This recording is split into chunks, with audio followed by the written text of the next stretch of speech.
Hey guys, what's up? We're on World Tanks. We're gonna be doing something new, a garage review. So basically, well, it's basically just like me talking about stats, how I've seen the tank play, the grind, if it has a grind, things like that. No replays, because I just can't. I don't have capture card and things like that. I use a completely different thing that won't let me do things like that. But basically, just a normal garage review. Something quick, easy to do, that I'll be able to get out extremely quickly, extremely easily. And first we'll be doing the E-100, which is probably it's probably my favorite tank in the game right now. Completely joking, but it's pretty close though, pretty close.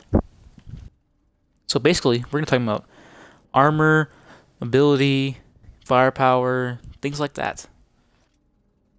So first, let's go into the actual stats. So it has a 1200 horsepower engine, which is pretty good. Rate of fire is 4.20 rounds. Penetration is 246. 311 with premium ammunition, 665 with HE, and the premium ammunition is heat, by the way. And there is a pretty big reputation of E-100s to be firing heat ammo. I don't actually use very much heat ammo in my E-100. As you can see, I have 15 shells, but I actually don't use it very much. Only have 15 shells because this tank carries so many shells. There's no I'll never be. I'm making sure that if I ever have to do a game where I'm just firing a shell of heat like every single time I fire a gun, then I'll make sure I wouldn't have enough, because I can make sure I have enough to fire AP or heat if I choose to. I don't want to be too expensive with the heat, but so I only have 15. But I want to make sure I have enough, and I don't do it very much, but like I rarely fire heat. It's just way too expensive. So let's go back to the stats. So damage is 490, which is second best, I believe. Second best. I know for sure the IS-7 has more. But we'll check that later. 490 with the heat ammo and 630 with the HE ammo. The aiming time is terrible, almost 3 seconds. So that's not very good. 0.37, which is alright. It's alright. That's the best you can say about it. Traverse speed is terrible at 22 degrees. Turret armor 250, 150, 150, 250 front, 150, 150 side and rear. So the traverse speed on the turret is 20 degrees, which is okay. It's not that great though. And then you have the signal range 720, standard tier 10 heavy tank. Signal range. But then again, that's just a stock tank. Ooh.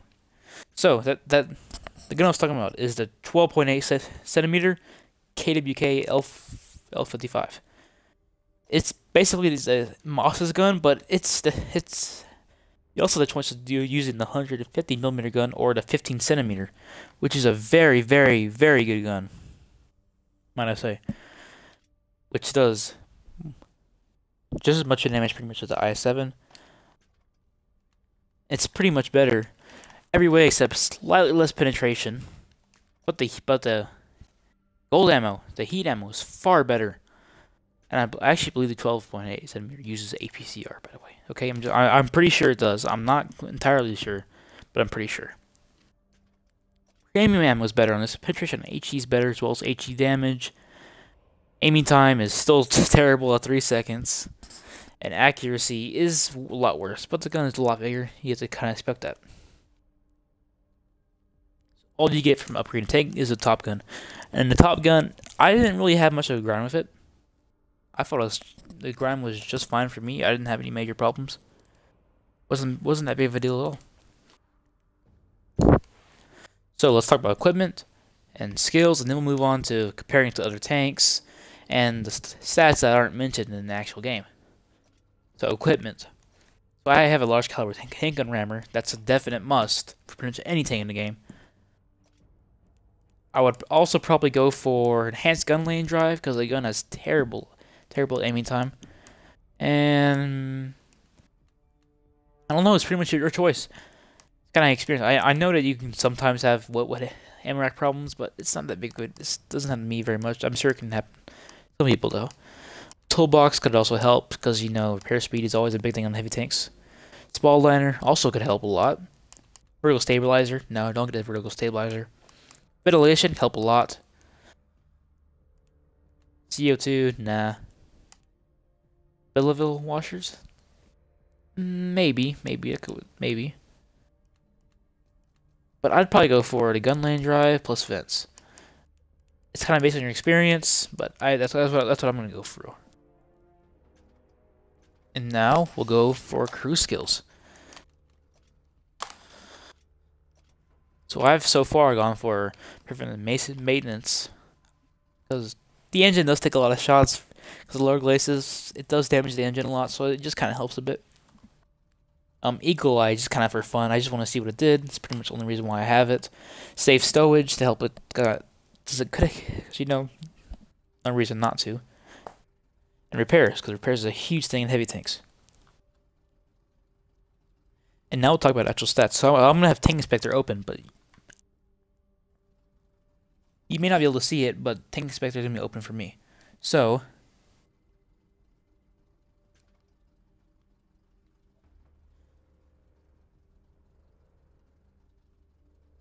so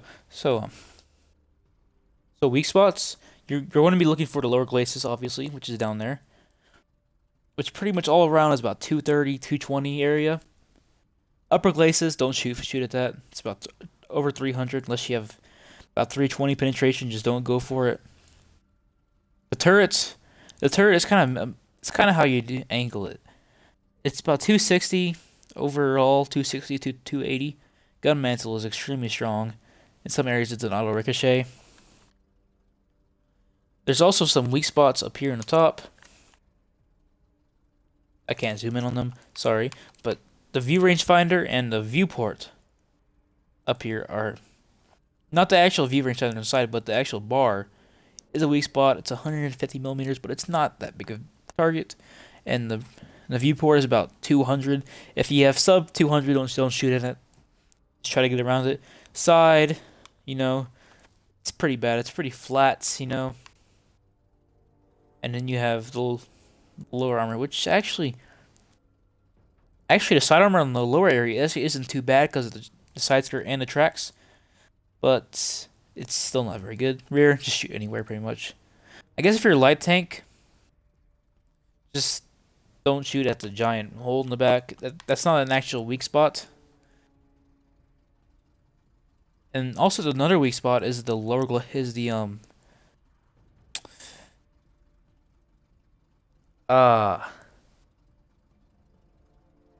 turret ring. Sorry, I kind of blinked out there. The turret ring is also another weak spot. I mean, it's still about 250, pretty much all around, but it's not angled or anything. Now, what you probably want to be doing with the E-100 is you probably want to be angling about that much diamond, Diamond pretty much make your lower glacis impenetrable, make your side extremely hard to penetrate for most tanks. Let's see, unless you're it's Waffen Traeger Alpha E-100 can do it with gold ammo, but most tanks can't. And then the upper glacis is over 300. You also want to be angling the turret after you fired, probably about that much as well. After you fire, move the turret over to the side so that it'll angle your turret and make the turret far stronger than it actually is. It'll make it over 300, which will help a lot. You also want to be trying to side scrape. Side scraping can help a lot with this tank as well. Side scraping is a big deal of a lot of tanks. A lot of tanks live and die on the side scrape. KV4 and IS4. But not so much IS4, but KV4 definitely. So let's see how it compares to other tanks. You can't actually see these stats, but I'll be saying them. As far as firepower compared to like an actually, I think what we should compare it to is probably the Moss. So hold on. Let me load the Moss reference here. The Moss is the other tier 10 heavy tank. And okay, so on firepower, it does have lower penetration, but not by much. The damage is higher. Damage per minute is higher by about 300 damage. Module damage is higher. Reload time is lower. Rate of fire is lower. Max ammo is lower. Caliber is higher. And now onto maneuverability. Accuracy is lower. Aim time is higher.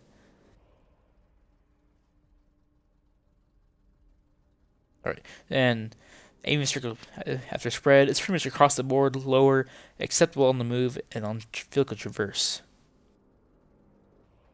So the gun elevation is lower by 4 degrees and has 1 degree lower gun depression than the mouse. And then there's the gun traverse speed, 20. It's just 2 degrees lower. Turret traverse speed is higher. Chassis traverse speed is higher. Although gun traverse speed doesn't really matter that much, but mobility, pretty much across the board, it's either equal to the Moz or higher. So, and that's about it. Survivability, pretty much across the board, it's lower, except on turret and gun health. Module health, it's across the board just the same or slightly higher. Scatability doesn't really matter that much, but if you really want to know, the camo values on the E-100 are slightly better across the board than the Mosses.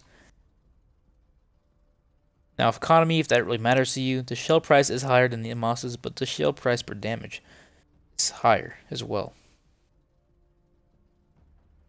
Oh no, it's lower, sorry. And that's about it. So as far as the grind goes, that top gun, which is the 150 centimeter gun, it is a lot. It's pretty expensive. It's a pretty expensive gun. It's a huge gun, And then, so we're actually going to talk about things before it. See how bad the grind is to this tier 10 monster. So, to help out with this, there's not much really you can do to help with the grind on the E-100. There isn't much you can do about it. So, really the only thing you really do, on the E75, you pretty much can. You don't really have to unlock this gun down here or anything like that, but you can if you want to, I guess. So 12.8 is used on the Moss right here, 12.8 centimeter KWK gun, and it's also used on the VK4502B, OSIV B. So if you already have the gun unlocked, that will help you unlock this gun. See, as you can tell, it's already 74,000.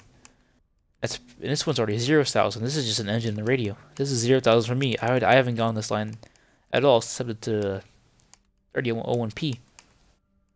So if you go on this line, it might be a good idea to go on the other one, because the other one, they share a lot of the same modules. A lot of these, they pretty much sell the same engines, pretty much same guns. Obviously, everything else is different. Radio is the same. It's pretty much the same across the board for all of these tier 10 tanks and lower. So, I think the E-100 compares favorably against the Moss, because the Moss is far more situational than the E-100 is.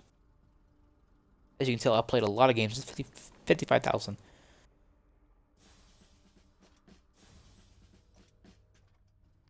And it's overall just a pretty good tank. I would suggest loading some heat ammo, because it does need it sometimes due to the lower penetration values. But if you're aiming for weak spots, if you really try to not use AP, you will survive on AP.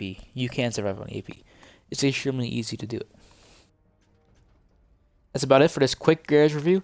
Thanks for watching. I'll see you next time.